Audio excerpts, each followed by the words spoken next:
প্রিয় দর্শক, আসসালামু আলাইকুম এবং অনেক অনেক শুভকামনা সবার জন্য। এই এপিসোডে আমি কিছু গুরুত্বপূর্ণ বিষয়ে কথা বলবো যা বিতর্ক তৈরি করতে পারে এবং আমার সম্পর্কে কাউকে কাউকে ভুল বার্তা দিতে পারে। আমি শুরুতেই মাপ চেয়ে নিচ্ছি। কাউকে আঘাত করা, কাউকে ছোট করা, কাউকে ডিমিন করা, কাউকে ডিফেম করা আমার উদ্দেশ্য না। বাট বাস্তবতার নিরিখে এই এপিসোডটি করতে হচ্ছে এবং এই আলাপটি জরুরি হয়ে পড়েছে।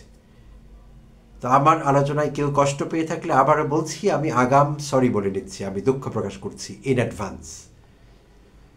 তো আলোচনা শুরু করছি। আমরা ইংরেজিতে বলি মেম্বার অফ পার্লামেন্ট, সংক্ষেপে বলি এমপি, আর বাংলায় বলি সংসদ সদস্য কিংবা সাংসদ। অত্যন্ত শ্রদ্ধেয় একটি পজিশন, সম্মান পাওয়ার মতো একটি জায়গা। জনগণের প্রতিনিধি, রাষ্ট্রীয় পর্যায়ে, জাতীয় পর্যায়ে তারা জনগণকে প্রতিনিধিত্ব করেন। বিশাল দায়িত্ব, অনেক কাজ, গুরুত্বপূর্ণ একটি পদ। সেই জন্যে যেই ব্যক্তি এমপি বা মেম্বার অফ পার্লামেন্ট নির্বাচিত হন, তিনি সবার কাছে শ্রদ্ধেয় হয়ে থাকেন। আসলে দলমত নির্বিশেষে তিনি সরকারি দলেরও হতে পারেন, বিরোধী দলেরও হতে পারেন। একজন মেম্বার অফ পার্লামেন্ট মানেই তিনি শ্রদ্ধার পাত্র। তিনি জনগণের প্রতিনিধি এবং জাতীয় পর্যায়ে, ন্যাশনাল লেভেলে তিনি জনগণকে প্রতিনিধিত্ব করছেন। তো এই প্রসঙ্গেই একটি বিনীত জিজ্ঞাসা, প্রিয় দর্শক, আপনাদের সবার কাছে কমেন্ট করে জানাবেন। আমার এই প্রশ্নের উত্তরটি আমার চাই। আসলে আপনারা কি ভাবছেন এই বিষয়ে? দেশ স্বাধীন হওয়ার পর, মুক্তিযুদ্ধ পরবর্তী সময়ে বাংলাদেশে যে কটি সংসদ নির্বাচন হয়েছে এবং এই নির্বাচিত সংসদে যারা যারা সাংসদ বা সংসদ সদস্য নির্বাচিত হয়ে এসেছিলেন আমাদের জন্য, বাংলাদেশের মানুষকে সেবা দেওয়ার জন্য, আইন প্রণেতা হিসেবে বা সংসদ সদস্য হিসেবে যারা এসেছিলেন, তাদের সবাই কি জানতেন একজন সংসদ সদস্যের কাজ কি? তাদের সবাই কি যোগ্যতা রাখতেন সংসদ সদস্য হিসেবে কাজ করবার জন্যে, সংসদে তার নির্বাচনী এলাকার জনগণকে প্রতিনিধিত্ব করবার জন্য? ন্যূনতম যোগ্যতাই কি সবার ছিল? কিংবা আন্তরিকতা, যে সত্যিকার অর্থে একজন রাজনীতিক মানুষের জন্য রাজনীতি করেন, তার এলাকার, তার সংসদীয় আসনের মানুষকে প্রতিনিধিত্ব করবেন তাদের প্রয়োজন অনুযায়ী সংসদে? এরকমটি ছিল বিষয়টি? না। দুঃখজনক হলেও আমার কাছে আমি মনে করি উত্তরটি এরকম ছিল না। হ্যাঁতে উত্তরটি দেয়া যাবে না। ব্যতিক্রম ছাড়া দু একটি। বেশিরভাগ ক্ষেত্রে সংসদ সদস্যরা ছিলেন অযোগ্য। তারা সংসদ সদস্য হবার ন্যূনতম যোগ্যতা রাখতেন না। এমনকি অনেকে ইউনিয়ন পরিষদের মেম্বার হবার যোগ্যতা রাখতেন না। তারাও কিন্তু সংসদ সদস্য হয়েছেন। আর আন্তরিকতা, সততা, অনেস্টি, ইন্টেগ্রিটি এসবের কথা যদি বলি, সেই সবের ছিটে ফোটাও তাদের ডিকশনারিতে ছিল না। অনেকেরই ব্যতিক্রম আছে। তো ব্যতিক্রম তো উদাহরণ হতে পারে না, তাই সেটি টানছি না। তো বরাবরই এই বিষয়টি হয়ে এসেছে। এটি আমাদের দেশের জন্য, আমাদের দেশের মানুষের জন্য দুর্ভাগ্য। একজন মানুষ জানেন না একজন এমপির মর্যাদা কি, রাইটস অ্যান্ড প্রিভিলেজেস কি, তার ডিউটিস কি, কিচ্ছু জানেন না।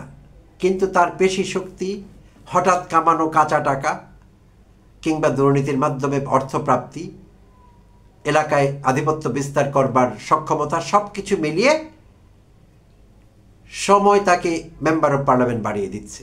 আর প্রতিষ্ঠিত প্রচলিত রাজনৈতিক দলগুলো তার পৃষ্ঠপোষকতা করছে। অর্থাৎ মাসল পাওয়ার দেখাতে পারে, গুন্ডারা হুন্ডা বাহিনী পালতে পারে, এমন গুন্ডা, এমন দুর্নীতিপরায়ণ, এমন সন্ত্রাসী লোকদেরকে রাজনৈতিক দলগুলো পৃষ্ঠপোষকতা করে জাতীয় পর্যায়ে জাতিকে নেতৃত্ব দেবার জন্যে, আইন প্রণয়ন করবার জন্য সংসদে এমপি বানিয়ে যার যার দল থেকে পাঠিয়ে দিচ্ছে। তো যদি সংক্ষেপে একটু জেনে নেই, আমরা অনেকেই জানি একজন সংসদ সদস্যের বেসিক ডিউটিস কি, কি কাজ তিনি করবেন সংসদে। একজন সংসদ সদস্যের বেসিক ডিউটিসের মধ্যে পড়ে নাম্বার 1, তিনি একজন আইন প্রণেতা হিসেবে কাজ করবেন, আইন প্রণয়ন করবেন। কোনো বিষয়ে প্রয়োজন মনে করলে সংসদে বিল আনবেন, অর্থাৎ বিল আনবার যোগ্যতা থাকতে হবে। গভর্নমেন্ট পলিসি বা সরকারের যে নীতি আছে, কর্মকাণ্ড যেগুলোর ভিত্তিতে পরিচালিত হয়, সেই গভর্নমেন্ট পলিসির সমালোচনা করবেন একজন সংসদ সদস্য। সংসদীয় কমিটিগুলোতে সক্রিয়ভাবে অংশগ্রহণ করবেন, আলোচনা পর্যালোচনা করে কোনো বিষয়ে সিদ্ধান্তে উপনীত হবেন। এবং বিদ্যমান আইন, একটি তো বলছিলাম বিল আনা, নতুন আইন প্রণয়নের উদ্দেশ্যে বিদ্যমান আইন সংশোধনের জন্য কাজ করবেন, দরকার হলে পরিবর্তন, সংযোজন, পরিমার্জন, সংশোধন, এই কাজগুলি করবার যোগ্যতা রাখবেন। অর্থ বাজেটে যখন বাজেট প্রণীত হয় তখন তিনি সংসদে ভূমিকা রাখবেন, বাজেটের সমালোচনা করবেন। এই সবগুলো যোগ্যতা একজন মানুষের থাকতে হবে সংসদ সদস্য হতে হলে। তো আমি বাজি ধরতে পারি আমাদের সাংসদদের অনেকেই সংসদ সদস্যদের জন্য যে ম্যানুয়ালটি আছে, কিছু বেসিক রুলস যেখানে লেখা আছে, তার রাইটস অ্যান্ড প্রিভিলেজেস, তার ডিউটিজ, সেই বইটি পড়বার যোগ্যতা রাখেন এমন সাংসদ কজন ছিলেন দেশ স্বাধীন হবার পর? সেই বইটি পড়ে বুঝতে পারেন তার নিজের অধিকার ও কর্তব্য কজন আছেন? হাতে গুনে বলে দেয়া যাবে। বিপরীত চিত্রটি আমরা দেখেছি। অযোগ্য, অদক্ষ, অশিক্ষিত, অর্ধশিক্ষিত, গুন্ডা, সন্ত্রাসী, কালোবাজারি, চাঁদাবাজ, দখলদারিত্ব করে এমন লোক এবং ড্রাগ ব্যবসায়ী সংসদ সদস্য হয়েছিলেন আমাদের জন্য বিভিন্ন সময়ে এই তথাকথিত প্রচলিত রাজনৈতিক দলগুলোর পৃষ্ঠপোষকতায়, এবং সংসদ সদস্য হয়েও পৃষ্ঠপোষকতা পেয়েছেন এই দুর্বৃত্তায়িত রাজনৈতিক দলগুলোর মাধ্যমে। এই ছিল আমাদের ভাগ্য। তো এখন মনে করি 2024-এর জুলাই অভ্যুত্থান পরবর্তী সময়ে আমরা অনেকেই স্বপ্ন দেখতে শুরু করেছিলাম দেশ বোধহয় পাল্টাবে, মানুষ আগের চাইতে অনেক বেশি সচেতন হয়েছেন, এটাই ধরে নিয়েছি। এবং এই সচেতন জনগণের কারণে, ভোটার গোষ্ঠীর কারণে প্রচলিত রাজনীতিবিদেরা বদলাবেন। তারা কোনো গুন্ডাকে, কোনো সন্ত্রাসীকে, কোনো ড্রাগ ডিলারকে এমপি হিসেবে নমিনেশন দেবেন না, এমপি হিসেবে সংসদে পাঠাবেন না, যোগ্যতা সম্পন্ন লোকদের পাঠাবেন। আগে যা হবার হয়েছে, কিন্তু এখনও কিন্তু বিষয়টি আমরা সেরকম দেখছি না, আগের মতোই দেখছি প্রায়শই। তো অতীতে দু একজন সংসদ সদস্যের কথা আপনাদের বলবো। আমাদের সংসদে এমন লোকও গিয়েছে সংসদ সদস্য হিসেবে, যিনি বক্তৃতা সংসদে দাঁড়িয়ে বলেছিলেন কোনো একজন মন্ত্রীকে কাছে পেয়ে, মাননীয় মিনিস্টার, আমার এলাকায় রাস্তাঘাট নাই, রাস্তাঘাট ঠিক করে দেওয়ান লাগবো।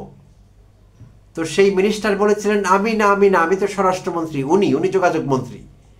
তখন সেই সংসদ সদস্য বলেছিলেন আমি কি জানি কে কোন মন্ত্রী, আমার এলাকায় রাস্তাঘাট নাই, ওইটাই কইলাম, আপনাদের কাছে পাইছি, আপনারই কইলাম, আপনি ঠিক করে দিবেন। তো এমন লোকেরা আমাদের সংসদ সদস্য হয়েছিলেন। চিহ্নিত চোরাকারবারি আমাদের সংসদ সদস্য হয়েছিলেন। শুধু সংসদ সদস্যই হননি, স্বরাষ্ট্র প্রতিমন্ত্রীও হয়েছিলেন। চিহ্নিত চোরাকারবারি এখনো ঢাকা পুলিশের, ডিবি পুলিশের, এখন আছে কিনা জানি না, ডিবি পুলিশের আলমিরায় তার সম্পর্কে খোঁজখবর থাকবার কথা, এনলিস্টেড পুলিশের খাতায় তালিকাবদ্ধ একজন চোরাকারবারি। তিনি হয়েছিলেন সংসদ সদস্য এবং আমাদের স্বরাষ্ট্র প্রতিমন্ত্রী। বাংলাদেশের সবচাইতে বড় আলোচিত ড্রাগ ডিলার আমাদের সংসদ সদস্য হয়েছিলেন। সরকারের সব গোয়েন্দা বাহিনী রিপোর্ট দিয়েছিল যে উনি চোরাকারবারি, ওনার হাত ধরে সব চোরাচালান বাংলাদেশে হয় ড্রাগ বিষয়ক, লাভ হয়নি, তারপরেও তিনি হয়েছিলেন আমাদের সংসদ সদস্য। তো এই ছিল আমাদের অবস্থা। তো এই তো গেল দুর্বৃত্তায়িত অপরাধী শ্রেণী। এর বাইরে অযোগ্য, তারা অপরাধী না কিন্তু অযোগ্য ছিলেন, এমনই বেশি ছিলেন আসলে সংখ্যায়। তারা সংসদ সদস্যের জন্য প্রণীত ম্যানুয়ালটি পড়তে পারতেন না, পড়লেও বুঝতে পারতেন না কি লেখা আছে সেখানে, এইটুকু যোগ্যতা তাদের ছিল না। হ্যাঁ, অনেকের BA পাস ডিগ্রি ছিল, এই ডিগ্রি মিলিয়নে একটাও গোনা যায় না এখনকার বাংলাদেশে। 1 মিলিয়ন MA পাস লোককে দাঁড় করিয়ে দিলে লাইন ধরে একটা বেরোয় না যে এটাকে MA পাস বলা যাবে। 1 মিলিয়নের যোগ্যতাকে ধরে, একাডেমিক যোগ্যতা, গ্রামের মানুষ বলে ডজনে হালিগনি, এরকম অবস্থা। তাহলে শিক্ষিত নামধারী, অশিক্ষিত, অযোগ্য, অদক্ষ, লেখাপড়ায় দুর্বল, ম্যানুয়াল পড়তে পারে না, নিজের নাম লিখতে পারে না, সকাল বিকাল বিভিন্ন বিভিন্ন ন ব্যবহার করে, এমন লোকেরা হয়েছে আমাদের নেতা, আমাদের সংসদ সদস্য। এই তো সত্যি। তো কিছু দুর্বৃত্ত, অপরাধী, ক্রিমিনাল এবং কিছু অশিক্ষিত, অদক্ষ, আধা শিক্ষিত লোক, তাহলে কোনো পক্ষই আসলে আমাদের প্রতিনিধিত্ব করতে পারবে না এই যদি হয় পরিস্থিতি। ক্রিমিনাল যারা তারা তো করবে না, তারা তাদের নিজের স্বার্থ দেখবে। আর অশিক্ষিত অদক্ষ যারা তারা ভয়ে ভয়ে পেছনে থাকবে, তারা কোনো কাজে এগিয়ে যাবে না। তারা কখনো বাজেট বক্তৃতার সমালোচনা করবে না, গভর্নমেন্ট পলিসি নিয়ে রিভিউ করবে না, সংসদীয় কমিটিতে যাবে না, আইন প্রণয়নের বিষয়ে উঠলে ছুটি নেবে, সিক থাকবে বাসায়, সিক লিভ নেবে। এই তো অবস্থা। তার মানে আমাদের সংসদগুলোতে কোনো কাজ হয়নি, শুয়োরের খোয়ার ছিল সেগুলো। আমার কথা না, কোনো একজন রাজনীতিবিদই বলেছিলেন যে আমাদের এই সংসদগুলো শুয়োরের খোয়ার। ইয়েস, শুনতে কটু লাগছে, তেতো লাগছে, বাট এটি সত্যি, দুঃখজনক, বাট এটি সত্যি। তো এই আলোচনায় আজকে কেন আসলাম? তো আমি আগেই বলেছিলাম যে কারো মনে কষ্ট হতে পারে। জুলাই অভ্যুত্থানের সময় সে উত্তাল দিনগুলোতে ঢাকা বিশ্ববিদ্যালয় এলাকায় দাঁড়িয়ে, রিকশার ওপর দাঁড়িয়ে একজন রিকশা চালক, আমাদের এক প্রিয় ভাই মোহাম্মদ সুজন, সেলুট দিয়েছিলেন আমাদের শিক্ষার্থী এবং ছাত্র জনতাকে, এবং সেই সেলুট দিয়ে তিনি ভাইরাল হয়েছিলেন সোশ্যাল মিডিয়ায়। সারা বাংলাদেশের মানুষ তাকে চেনেন, আমাদের সেই সুজন ভাইকে। সুজন ভাইয়ের প্রতি শুরুতেই আমার 1 মিলিয়ন সালাম এবং শ্রদ্ধা, অন্তর থেকে রেসপেক্ট জানাচ্ছি তাকে, আমি শ্রদ্ধা জানাচ্ছি। সুজন ভাই একজন রিকশা চালক, আর রিকশা চালনা কাউকে ছোট করে না, এটি একটি সৎ পেশা। একজন কোটিপতি, হাজারপতি, লাখপতি, মিলিয়নিয়ার, বিলিয়নিয়ার প্রতি আমি মারি থুতু। যে অন্যায়ভাবে মিলিয়নিয়ার বিলিয়নিয়ার হয়েছে, এক ফোঁটা সম্মান তার জন্য আমার নেই। ব্যক্তিগতভাবে আমি এনামুল কবির তাকে শ্রদ্ধা করি না। যখন আমি জানবো যে এই লোকটির মিলিয়ন বিলিয়ন টাকার উৎস দুর্নীতি, অনিয়ম, আমি তাকে পরোয়া করি না। বাট সৎ রিক্সা চালককে আমি সালাম দিই। আমি যেই শহরে থাকি অনেক রিক্সাওয়ালার সঙ্গে আমার ভালো বন্ধুত্ব আছে, আমি তাদেরকে বন্ধু মনে করি। তারা আমাকে সালাম দেয়, নাহলে আমি তাদের সালাম দিই। যে সুবিধা পাই সালামটি আগে দেওয়া হয়, ওখানে কোনো ক্লাসিফিকেশন নেই। তো রিক্সা চালক আমার ভাই, আমার বন্ধু, দোকানদার আমার ভাই, আমার বন্ধু, রাস্তার লোক, হকার, সবাইকে আমি ভাই বন্ধু মনে করি ব্যক্তিগতভাবে। কারণ আমার কাছে তার মানুষ পরিচয়টি সবচাইতে বড়, পরে তিনি তার পেশা দিয়ে পরিচিত হন। এটা আমার স্টাইল, আপনার ভিন্ন স্টাইল থাকতে পারে। বাট আমি একজন মানুষের পরিচয়কে আগে মানুষ দিয়ে বিবেচনা করি, তারপর তিনি কি করেন সেটি জানি আমি পরে। আগে আমার জানবার দরকার হয় না তিনি কি বিসিএস কেডার না ছাত্রলীগের কেডার, ওটা জেনে তাকে কতটুকু সম্মান, ভক্তি, ভয় পাবো না, আমার ক্ষেত্রে এটা প্রযোজ্য না। আমি এটি মানি না, আমি দুঃখিত, আমি মানিই না এটি, একদম না, অ্যাবসলিউটলি নট। আমার ডিকশনারিতে এই বিষয় নেই। মানুষকে আগে আমি মানুষ মনে করি, তারপর অন্য পরিচয় আসে। তাই সুজন ভাইয়ের প্রতি আমার অসংখ্য শ্রদ্ধা, সম্মান, ভালোবাসা আছে। তো সেই সুজন ভাইকে দেখলাম কালকে আমাদের পরিচিত, আমার প্রিয় দল এনসিপি। আমি এনসিপির অফিসিয়াল কেউ না, কোনো পজিশনে আমি নেই, কোনো জায়গায় নেই, বাট এনসিপিকে আমি মনে প্রাণে ভালোবাসি। জুলাই যোদ্ধাদের দল বলে, ছাত্র জনতার দল বলে, এবং তারা আমাদের দ্বিতীয় স্বাধীনতা এনে দিয়েছিলেন বলে আমি মনে প্রাণে দলটিকে ভালোবাসি, এবং দলটির সঙ্গে যুক্ত তরুণ নেতৃবৃন্দকে ভীষণ ভালোবাসি, অ্যাডমায়ার করি। আবার ভয়াবহ সমালোচনা করি, দরকার হলে অতিথি করেছি, বিভিন্ন কন্টেন্ট তাদের সমালোচনা করে আমি বানিয়েছি। তো সে আমার প্রিয় দল এনসিপি থেকে সুজন ভাই আমার প্রিয়। তো আমার প্রিয় সুজন ভাই আমার প্রিয় দল এনসিপি থেকে গত রাতে নমিনেশন ফর্ম সংগ্রহ করলেন। সম্ভবত গতকালই ছিল এনসিপির নমিনেশন ফর্ম বিতরণের শেষ দিন।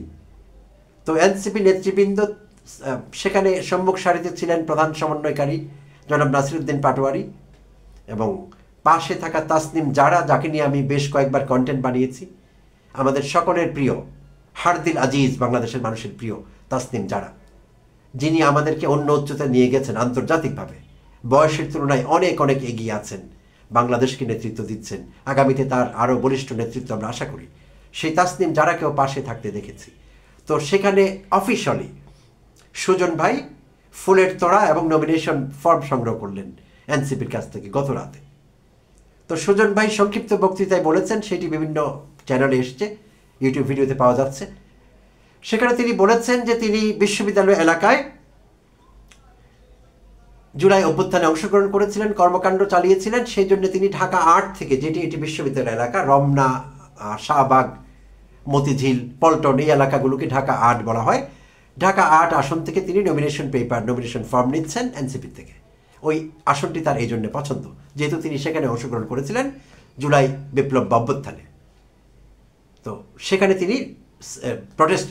তিনি কন্টেস্ট করবেন আসছে জাতীয় সংসদ নির্বাচনে এমপি প্রার্থী হিসেবে। আর তার বিপরীতে বিএনপি থেকে দাঁড়িয়েছেন বলা যায় মির্জা আব্বাস। তো এখন আমার প্রশ্ন হলো, এই সুজন ভাইয়ের প্রতি শ্রদ্ধা রেখেই বলছি, আমি যে কাজগুলোর কথা বলছিলাম একজন সংসদ সদস্যের কি দায়িত্ব, কি কর্তব্য, rights and privileges and duties. Sujan ভাই কি এই দায়িত্বগুলো পালন করতে পারবেন? এই দায়িত্বগুলো পালন করবার জন্য তিনি তৈরি হয়েছেন? হ্যাঁ, পৃথিবীর অনেক দেশে এরকম রেকর্ড আছে, প্রাতিষ্ঠানিক শিক্ষা খুব বেশি নেই, বাট বহু বছর কেউ শ্রমিক রাজনীতি করেছেন, কেউ অন্য রাজনীতি করেছেন, ইউনিয়ন করেছেন, করে বহু বছর রাজনৈতিক অভিজ্ঞতার মধ্য দিয়ে গিয়ে একটি অর্গানাইজেশন কিভাবে চলে সব কিছু অভিজ্ঞতা নিয়েছেন। শুধু প্রাতিষ্ঠানিক শিক্ষা ছিল না, তাদেরকে আমরা রাজনৈতিকভাবে অনেক সময় সফল হতে দেখেছি, সংসদ সদস্য হিসেবে তারা কাজ করেছেন। তো আমাদের সুজন ভাই তো বয়সে তরুণ, তার বয়সও কম, তো তিনি সেই অভিজ্ঞতা অর্জন করতে পারেননি। প্রাতিষ্ঠানিক শিক্ষা কতটুকু আছে আমি জানি না, কিন্তু নিশ্চয়ই সেটি একজন এমপির কার্যক্রম সঠিকভাবে চালাবার জন্যে যথেষ্ট না।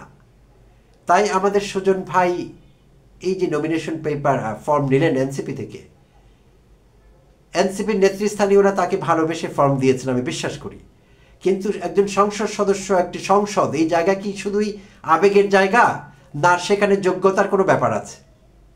যদি থাকে যোগ্যতা, দক্ষতা, অভিজ্ঞতা, তাহলে এনসিপি নেতৃবৃন্দ কোন বিবেচনায়, কোন ক্রাইটেরিয়ায় আমার প্রিয় সুজন ভাইকে নমিনেশন ফর্ম দিলেন?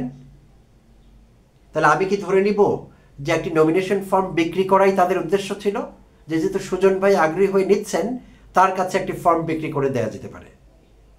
বিষয়টি কি এই ছিল, just to get rid of a form? NCP সম্পর্কে আমি এমন ধারণা করতে চাই না, কিন্তু আমি তো তাই দেখছি। কারণ সেখানে নাসিরউদ্দিন পাটোয়ারি, তাসনিম জারা এবং অন্যরা উপস্থিত ছিলেন আশেপাশে। তো তারা কি এইটুকু বোঝেন না একজন সংসদ সদস্যের দায়িত্ব, কর্তব্য কি?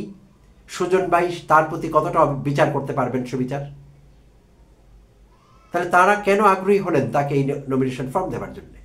সুজন ভাই নিজের থেকে আগ্রহী হয়ে, মোটিভেটেড হয়ে গেলেও তাকে বুঝিয়ে, তাকে চা খাইয়ে, তাকে হ্যান্ডশেক করে, কোলাকুলি করে, তাকে ভদ্রভাবে ভালোবেসে বুঝিয়ে দিতে হতো যে সুজন ভাই সময় আসেনি, আমরা দল হিসেবে আর একটু পুরনো হই, আর আপনি শ্রমিক রাজনীতি করে, যেহেতু আপনি শ্রম দিচ্ছেন, রিক্সা চালাচ্ছেন, সম্মানের কাজ অনেক, আপনি শ্রমিক রাজনীতি করে একটু অভিজ্ঞ হন, অর্গানাইজেশন সম্পর্কে ধারণা নিন, কিভাবে এগুলো করতে হয়, পলিটিক্স সম্পর্কে ধারণা নিন, আপনার বিষয়টি আমরা সুবিবেচনায় রাখবো আগামী দিনের জন্য, এই কথা বলে তো তাকে বিদায় করা যেত।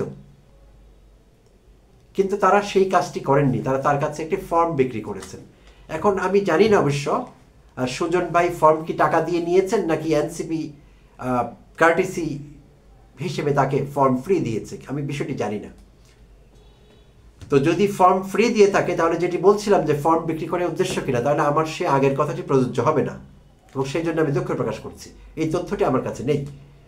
তো যদি সেই প্রসঙ্গ বাদও দেই, সুজন ভাইকে এমপি পদের জন্য নমিনেশন ফর্ম দেওয়া যায় না, তাহলে তো এনসিপি আগের রাজনীতিই করলো। এনসিপি বলছিল তারা নতুন বন্দোবস্ত করবে, তো পুরনো বন্দোবস্ত এইটি ছিল যে সে এমপি হয়ে যেত, সে কক্সবাজার বডি হোক, বাংলাদেশের বিগেস্ট এবং মোস্ট পাওয়ারফুল ড্রাগ ডিলার, কিংবা বিএনপির লুৎফুজ্জামান বাবরই হন, যিনি কেসিউ বাবর নামে পরিচিত ছিলেন, চোরা কারবার হিসেবে এনলিস্টেড পুলিশের খাতায়।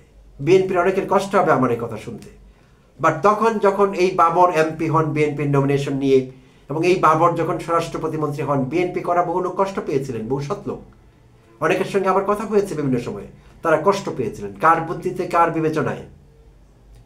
জিয়াউর রহমানের এই দল, জিয়াউর রহমান বেঁচে থাকতে কোনোদিন এটি হতো না। জিয়াউর রহমান কখনোই জেনে শুনে একজন ড্রাগ ডিলারকে, একজন স্মাগলারকে দলের নমিনেশন দিতেন না, এমপি বানাতেন না, স্বরাষ্ট্র প্রতিমন্ত্রীতে প্রশ্নই ওঠে না। সো একসময় জিয়াউর রহমানের প্রতিষ্ঠিত বিপদগামী দলটি আমি বলবো, তো এই এমপি আগের প্রতিষ্ঠিত দলগুলো বানাতো। তাহলে এনসিপির কাছে আমরা নতুন কিছু চাই? তাহলে সুজন ভাই কোনো ক্রিমিনাল না, তিনি কোনো অপরাধ করেননি এবং করবেন না। তিনি চমৎকার বক্তৃতা দিয়েছেন, শ্রমিক রাজনীতি করবেন, শ্রমিকদের স্বার্থ দেখবেন, তিনি এইসব বলেছেন, আমাদের জন্য কাজ করবেন। আমি মানছি হয়তো তিনি তাই করতেন, কিন্তু এটি করবার যোগ্যতা তার নেই, মিনিমাম যোগ্যতা তার নেই, তাই তিনি এমপি পদে কন্টেস্ট করতে পারেন না, করা উচিত না। হ্যাঁ, ডেমোক্রেটিকলি নিষিদ্ধ না বিষয়টি, সেটি এক বিষয়, কিন্তু প্রকৃত বাস্তবতা তো অন্য বিষয়। তাহলে তো নতুন বন্দোবস্ত হলো না, যে কাউকে ধরে নিয়ে আমি নমিনেশন পেপার দিয়ে দিলাম, আর নমিনেশন পেপার বা নমিনেশন ফর্ম এই জন্যই দেওয়া হয় যে তিনি জিতে আসুন, অন্তত এইটুকু তো আমরা ধারণা করতে পারি, তার প্রতি সদিচ্ছা রাখা হয়। তাহলে যদি তাদের সদিচ্ছায় তিনি জিতেও আসেন, তিনি কিভাবে ফাংশন করবেন আমাদের সংসদে? করতে পারবেন না, আগের মতোই হবে, হজ ও বরল হবে সবকিছু। তার মানে নতুন বন্দোবস্ত হলো না। আচ্ছা, শুধু তিনিই না, আরেকজন জুলাই যোদ্ধা যিনি আহত হয়েছিলেন মারাত্মকভাবে, এখন চিকিৎসার জন্য রাজশাতে আছেন, খোকন চন্দ্র বর্মন। আমি তার সম্পর্কে ডিটেলে জানি না, আসলে মিস করেছি সামহাও। তিনি জুলাই যোদ্ধা এটুকু জানি, আহত হয়েছিলেন এটুকু জানি, তার প্রোফাইল কি আমি জানি না। তো আমি নিউজ যেরকম এসছে জুলাই যোদ্ধা হিসেবে তাকে মূল্যায়ন করে নমিনেশন ফর্ম দেওয়া হয়েছে, তো ঠিক হয়নি। আমি মনে করি খোকন চন্দ্র বর্মনও এমপি হবার যোগ্যতা রাখেন না, তাই তাকে নমিনেশন ফর্ম দেওয়া যায় না, দেওয়া হয়েছে, ভুল হয়েছে এটি। তো আমি মনে করি এনসিপিকে আরো সতর্ক হতে হতো তাদের সিদ্ধান্ত গ্রহণে, এবং সব দলকেই সেটি মনে রাখতে হবে, কারণ বাংলাদেশের মানুষ আর কোনো ড্রাগ ডিলারকে এমপি হিসেবে দেখতে চায় না। বিশ্বাস করুন প্রিয় বিএনপির নেতৃবৃন্দ, কর্মীবৃন্দ, ভাইবৃন্দ, বিএনপির ভাই ও বোনেরা এবং নেতৃবৃন্দ, সবাইকে বলছি, বাংলাদেশের লোক আর কোনো লুৎফুজ্জামান বাবর দেখতে চায় না, যিনি কেসিউ ঘড়ি চোরাচালানি করবেন, করে পুলিশের হাতে ধরা পড়বেন, ডিবির খাতায় কোড নেম থাকবে কেসিউ বাবর। এমন কোনো কেসিউ বাবর আর চায় না বাংলাদেশের মানুষ, অ্যাবসলিউটলি নট। ভুলে আছেন যদি আপনারা এখনো সেই রাজনীতিতে বিশ্বাস করেন, ভুলে আছেন। আপনাদের এটি মনে রাখতে হবে, সব দলকে এটি মনে রাখতে হবে। জামায়াত ইসলামের বিষয়ে আমার এই বিষয়ে কোনো বক্তব্য নেই, কারণ তারা জেনে শুনে এটি করবেন না, কারণ যেহেতু ধর্মীয় আদর্শ ভিত্তিক দল, ধর্মীয়ভাবে বিষয়টি নিষিদ্ধ। তারা কোনো চোরাচারবাড়ি, কোনো গুন্ডা, কোনো সন্ত্রাসীকে তারা নমিনেশন পেপার দেবেন না, দেননি যদ্দূর খবর এসেছে। তো তাদের বিষয়ে আমার কোনো বক্তব্য নেই। তো এনসিপি এই বিষয়ে আরো সতর্কতা অবলম্বন করলে পারতো, বিএনপিও করলে পারতো। অনেক বিতর্কিত চরিত্র এসেছে, যাদের নামই ঘোষণা করা হয়েছে ইতিমধ্যে 237 বোধহয়। তো এর মধ্যে অনেক বিতর্কিত চরিত্র আছেন যাদের অতীত একদম ভালো না। তো বিএনপি পুরনো রাজনীতি করছে, বোঝা গেল, এর থেকে বেরিয়ে আসতে পারেনি। তো অনেক কথা বলে ফেললাম, লম্বা হয়ে গেল এপিসোডটি, ভেবেছিলাম এত লম্বা হবে না। এই গুরুত্বপূর্ণ বিষয়গুলো আর বিশেষভাবে আমার প্রিয় দলের এই সিদ্ধান্তে আমার খুব মন খারাপ হয়েছিল আসলে, তাই এই এপিসোডটি করতে বাধ্য হলাম। তো আবারও বলছি, আমার কথা থেকে কেউ মনে কোনো কষ্ট নেবেন না, আমি দুঃখিত যদি কারো কষ্ট হয়ে থাকে। আর সুজন ভাইয়ের কাছে মাপ চেয়ে নিচ্ছি, যখন দেখা হবে বুক মিলিয়ে নেব। ব্যক্তি সুজন ভাইয়ের জন্য আমার অসংখ্য শ্রদ্ধা, সালাম, ভক্তি, ভালোবাসা সব কিছু থাকবে, কিন্তু তাই বলে তাকে আমি এমপি হিসেবে দেখতে চাই না। এই কথা বলি আমি আমার এপিসোড শেষ করছি এখন। ধন্যবাদ প্রিয় দর্শক, ভালো থাকবেন সবাই।